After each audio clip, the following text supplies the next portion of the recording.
എല്ലാവർക്കും മമ്മൂസ വീട്ടിലേക്ക് ഒരിക്കൽ കൂടി സ്വാഗതം. ഇപ്പോൾ സ്കൂളൊക്കെ അടച്ചിരിക്കുകയല്ലേ, വീട്ടിലാച്ച നല്ലോണം മാങ്ങയുണ്ടാവും. മിക്ക വീടുകളിലും ധാരാളം മാങ്ങയുണ്ടാവും ഇപ്പോൾ അല്ലേ, മാമ്പഴക്കാലല്ലേ. അപ്പോൾ നമുക്കൊരു ഈസി വലുത് ഐസ്ക്രീം ഉണ്ടാക്കിയാലോ. കൊച്ചു കുട്ടികൾക്ക് വരെ ഉണ്ടാക്കാൻ പറ്റുന്ന വിധത്തിലുള്ള റെസിപ്പിയാണ് ഞാൻ നിങ്ങൾക്ക് കാണിച്ചു തരുന്നത്. വളരെ എളുപ്പമാണ്, കുട്ടികൾക്കൊക്കെ വളരെ വളരെ ഇഷ്ടമാവും ഇത് കഴിക്കാൻ. അപ്പോൾ ഇതെല്ലാവരും ഉണ്ടാക്കി നോക്കണം മക്കൾ, എന്നിട്ട് എനിക്ക് അഭിപ്രായം എഴുതണം. ഇത് ആരോഗ്യത്തിന് ഹാനികരമായ ഒന്നും ഇതിൽ ചേർക്കുന്നില്ല. നമ്മുടെ വീട്ടിൽ തന്നെ ഉണ്ടാക്കുന്ന ഒരു ഐസ്ക്രീം വളരെ ഈസിയാണ്, അതാണ് രസം. ഏത് മാങ്ങയും ഉപയോഗിക്കാം. അത് കനം കുറഞ്ഞ മാങ്ങയാണെങ്കിൽ വളരെ ഈസിയാണ്. അതായത് ചില മാങ്ങയ്ക്കധികം കട്ടി ഉണ്ടാവില്ലല്ലോ ദശയ്ക്ക്. അങ്ങനത്തെ മാങ്ങയാണെങ്കിൽ വളരെ നല്ലതാണ്. പക്ഷേ എൻ്റെ ഞാൻ ഇപ്പോൾ എടുത്തേക്കണ മാങ്ങ നല്ല ദശക്കട്ടിയുള്ള മാങ്ങയാണ്. അപ്പോൾ ഞാൻ മാങ്ങ ഇങ്ങനെ നീളത്തിൽ മുറിച്ചെടുത്തിട്ടുണ്ട്. അങ്ങനെ മാമ്പഴ കഷ്ണങ്ങൾ കാണാൻ തന്നെ എന്ത് ഭംഗിയല്ലേ, മഞ്ഞ കളറിൽ അതിങ്ങനെ കാണുമ്പോൾ. അത് എന്നിട്ട് എടുക്കുക, ഒരു ഐസ്ക്രീം സ്റ്റിക്ക് എടുക്കുക, കുത്തി ഇങ്ങനെ വയ്ക്കുക.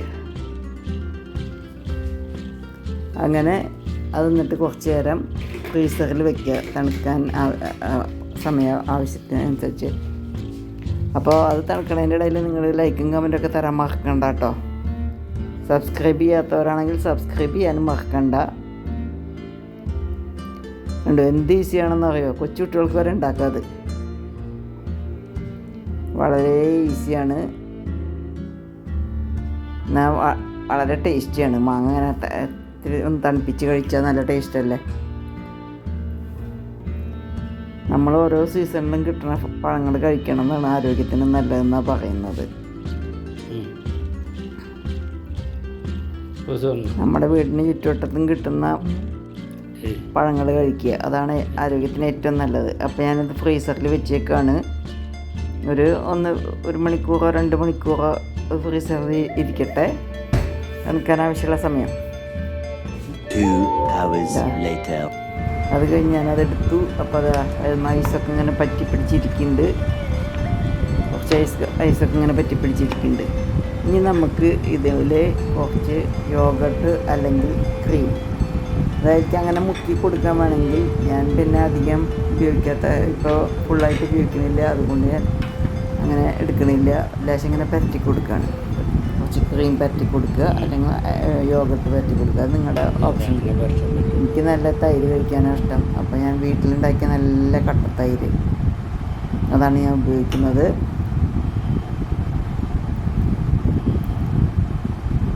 അപ്പോൾ ഈ മാങ്ങയുടെ മധുരവും, തൈര് തീരെ പുളിയില്ലാത്ത തൈരാണ് കേട്ടോ, ഇന്ന് തന്നെ ഉണ്ടാക്കിയ തൈരാണ്. അതുകൊണ്ട് തീരെ പുളിയൊന്നുമില്ല, വീട്ടിലുണ്ടാക്കിയ തൈരാണ്.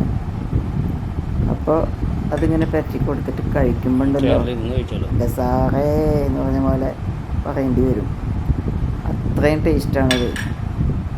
ഇനി ഞാനൊന്നും പറയുന്നില്ല, ഇനി നിങ്ങളൊക്കെ കണ്ടാൽ മതി.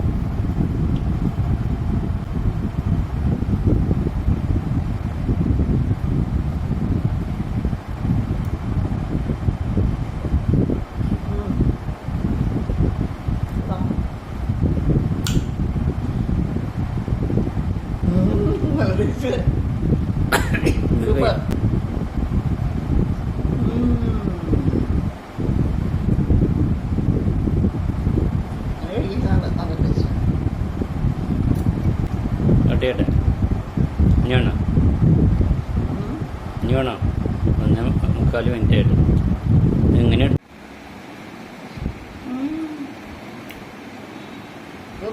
നിങ്ങൾക്ക് വേണമെങ്കിൽ വല്ല നട്ട്സൊക്കെ വെച്ച് ഡെക്കറേറ്റ് ചെയ്യാം കേട്ടോ. നട്ട്സോ കഷ്കശോ എന്തെങ്കിലും നിങ്ങൾക്ക് ഇഷ്ടമുള്ള സാധനങ്ങൾ വെച്ച് ഡെക്കറേറ്റ് ചെയ്യാം വേണമെങ്കിൽ. ഞാനതൊന്നും ചെയ്തില്ല. അതവിടെ എല്ലാം കൂടി വെക്കണ്ട, അതവിടെ വെക്കൂ.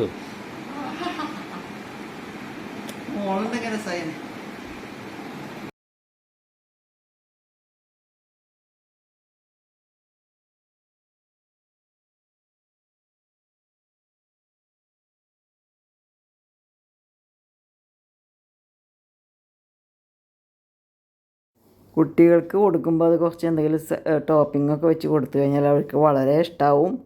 അപ്പോൾ അതെല്ലാവരും ഉണ്ടാക്കി നോക്കുക, അഭിപ്രായം എന്നോട് പറയുക. ഇതുപോലെ ഉള്ള വിഭവങ്ങളുമായി നിങ്ങൾക്ക് മുമ്പിലെത്തുന്നവരേക്കും നമസ്കാരം പറയുന്നു. സസ്നേഹം, നിങ്ങളുടെ അമ്മു.